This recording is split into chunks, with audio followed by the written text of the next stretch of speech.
Hi, I'm Greg Hunter, and this is the weekly news wrap-up for Friday, October 4th, 2013. Well, the government shutdown became a reality, and it's the fault of both Republicans and Democrats. Period. The end. End of story. It's a government shutdown or government slowdown. Nasty things are being said back and forth from one party to the other. I mean, the Democrats are calling the Republicans terrorists and anarchists, and the Republicans have some nasty things to say to the Democrats. But listen, the Democrats have one thing right, and that is the Affordable Care Act, or Obamacare, is the law of the land. And this is largely what this fight is about, defunding Obamacare, defunding the government, shutting down the government, defunding it. And they say that it is the law of the land. They are correct. It was affirmed by the Supreme Court. They are correct. Never mind that the Obama administration has handed out, hundreds of exemptions to unions and corporations. Never mind that key pieces of the legislation have been put off by fiat by the Obama administration, like, the government mandate where a company with 50 or more employees is required to give health insurance. That's been put off to 2015. Never mind that people's premiums are rising pretty dramatically, in some cases double and triple. Never mind that the start of Obamacare was anything but smooth. Even the president says there'll be glitches for months.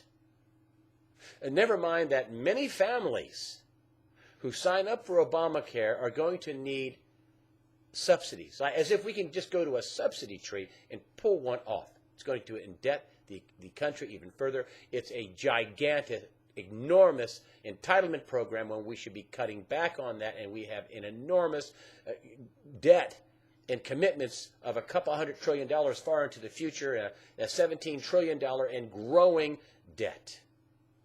That's what the debt ceiling is going to be raised for. I think the Democrats love this fight with the government shutdown and the crisis with the debt ceiling. The president is warning that it's going to be trouble. Jack Lew is saying they may not be able to meet our obligations if we hit the debt ceiling in October 17th.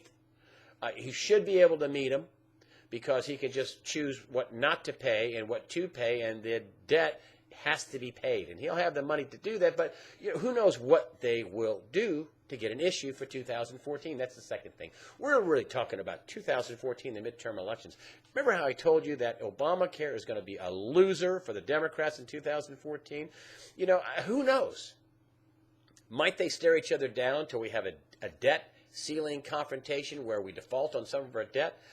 I don't think so, and John Boehner has clearly signaled, that ain't going to happen. Nobody's that stupid. If the Republicans want to change this law, they're going to have to maintain control of the House, get control of the Senate, and eventually in 2016 get control of the presidency. That's what's going to have to happen. Period. The end. They fought the good fight. They have put their stamp that they don't like Obamacare. It's a loser. It's a job killer. It's going to it's already turned a bunch of full-time employees into part-time employees. No doubt it stopped people with 50 employees, to not hire and not add a few more employees. No doubt some of that's happened. It's raised premiums by double and triple. And then we still have the mandate in 2015 after the midterm elections? Oh, listen, I'm going to give you my take on this, okay? This is like the famous story of the ugly woman. I don't know if it was generated by W.C. Fields or Winston Churchill, but ugly woman tells one of these guys, hey, you guys are drunk. You're drunk. And the man fires back, yes, I am drunk, but you are ugly. And tomorrow I'll be sober, and you will still be ugly. All that to say this. Listen, this debt ceiling thing, I don't think they're going to risk a default. Boehner's going to get everybody together in the Republican Party and say, hey, enough, we fought the good fight. That's what should happen. I think that will. The government's going to have to open back up. And maybe they'll fund government smaller. They're trying to get some wins on cutting the deficit, and we need it cut. We can't just keep spending and borrowing and printing. I mean, that's what we're doing. Remember, we have an economy that's being propped up by $85 billion each and every month buying bonds, mortgage-backed securities, and treasuries. That's just what they're telling us about. Many people in my contracts say that that number is much bigger. But we have a very fragile economy. If they stop that, boom, you saw what happened in June when Bernanke hinted at taking away some of this bond buying, the taper. Just hinted at it. And we had a 1,000-point loss in the stock market. When this is all over, they're going to open up the government. They're going to increase the debt ceiling, like it or not. And Obamacare is still going to be the law of the land. The Republicans will be sober, but Obamacare is still going to be ugly. There is no doubt about that. And I think many Democrats, the ones that like this controversy over and crisis over the debt ceiling and controversy that they're by all accounts are winning over the what do you call it, the government shutdown, although I think both parties equal on that one. They're looking for an issue. They're looking for an issue for 2014. And you got to know that there are many the Democrats out there that know, well, you know, the Republicans are right. This is a job killer. This is going to create a lot of part-time employees. This is going to drive up, government debt. This is a dog, and we still have to put in the employer mandate after the midterm elections. This is a dog. This is a bummer. This is a huge mistake and a huge drag on the economy, and it's what's going to be there in the midterm elections in 2014. Next up, I'm telling you, this would have been the huge story, and this would have been Benjamin Netanyahu at the UN this past week. And listen, Netanyahu, the Prime Minister of Israel, warns the UN of Iranian ruse that they are basically coming to the table to negotiate over its nuclear program and lift some of these sanctions. And that Netanyahu says, hey, listen, these Iranians are wolves in sheep's clothing, that they want to have this nuclear program so they can build a bomb. And, the Israel, the U.S., the West, many people think that. Now, Iran says, hey, listen, we want to have our nuclear program for their peaceful production of energy. Many other people say, hey, Israel already has nukes unofficially. And even if they did have nukes, but Rouhani, the new president, Hassan Rouhani, says that we don't want to build a nuclear weapon. But many in the West, including Israel and Netanyahu, don't believe him. Now, also, Rouhani was on the team a few years back when they had these series of meetings, where they're trying to negotiate their nuclear program. Nothing really came of it. And Rouhani was reportedly, caught bragging that, they did these negotiations and they did a giant stall tactic.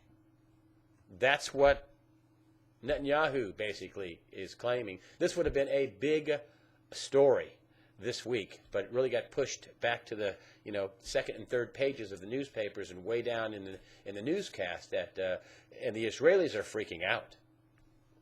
Because, all of a sudden, Obama went from a few weeks ago saying, Iran should watch out, in effect. And now they're talking about negotiating over their nuclear program. And I applaud the Obama administration for taking a diplomatic route. I mean, we can't go from zero to bombing them without at least trying to talk. So I applaud the Obama administration. But the Israelis are freaking out. They're being isolated. They're going to look like the odd man out, like the stinker in the woodshed. They're going to look like, well, hey, we should keep the sanctions up. A lot of people want the sanctions dropped. Many countries in Europe would love to do business in Iran. After all, they need the business. I mean, there are countries, and particularly the pigs, Spain and Portugal and Italy and Greece, they're in depression. These countries would love to start doing business with Iran. But Israel's not alone in their fear. Many Arab countries, Sunni Arab countries, aren't very trusting of what the Iranians are doing. They don't want to be dominated by Iran.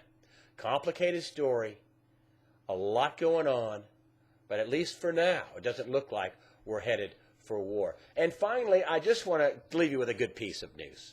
And that is, this is a Wall Street Journal story, and they're reporting, and I want to read this to you, their first line. The U.S. is overtaking Russia as the world's largest producer of oil and natural gas. Let that sink in. The U.S. is overtaking Russia as the world's largest producer of oil and natural guess. Do you know what kind of a position that puts the U.S. in? That we don't have to be involved in every squabble in the Middle East? That we could have energy independence, some say by the end of the decade? Now, there are reports that, people like, our competitors, Russia and Saudi Arabia, say, that's not going to happen. It's a pipe dream. But the Wall Street Journal's pretty overtly reporting with all their data that, and I think the data is true and I think it's real, that the U.S., without question, is gaining massively and could be the world's biggest energy producer, if not already. Now, that said, is it going to stop us from having an economic calamity? I don't think so. We're going to increase the debt ceiling by another couple of trillion. We're going to go from, 17 trillion to 19 or 20 trillion by 2016. Is that going to stop us from having an economic calamity or a reset or bail-ins or whatever? I don't know. Is that going to stop a war in the Middle East? We'll see how the negotiations go. Is that going to stop us from having a financial calamity? The short answer is no. Is it going to help us after we hit bottom? Yes, absolutely. Good piece of news that I'm leaving you with today here in the first week of October. I want to thank all you for coming on to the site. And I've said this before, we have really smart people. I just want to expound on that.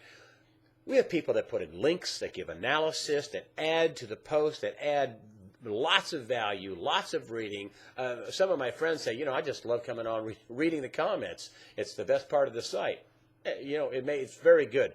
Very smart people. I want to thank all of you for adding to the content of the site, really. It really helps the site sing, and it really helps with the information. And the other thing I want to thank people for using the donations button. It helps us out, really. Thank you for that. That's the way I see it. I'm Greg Hunter. Have a nice weekend.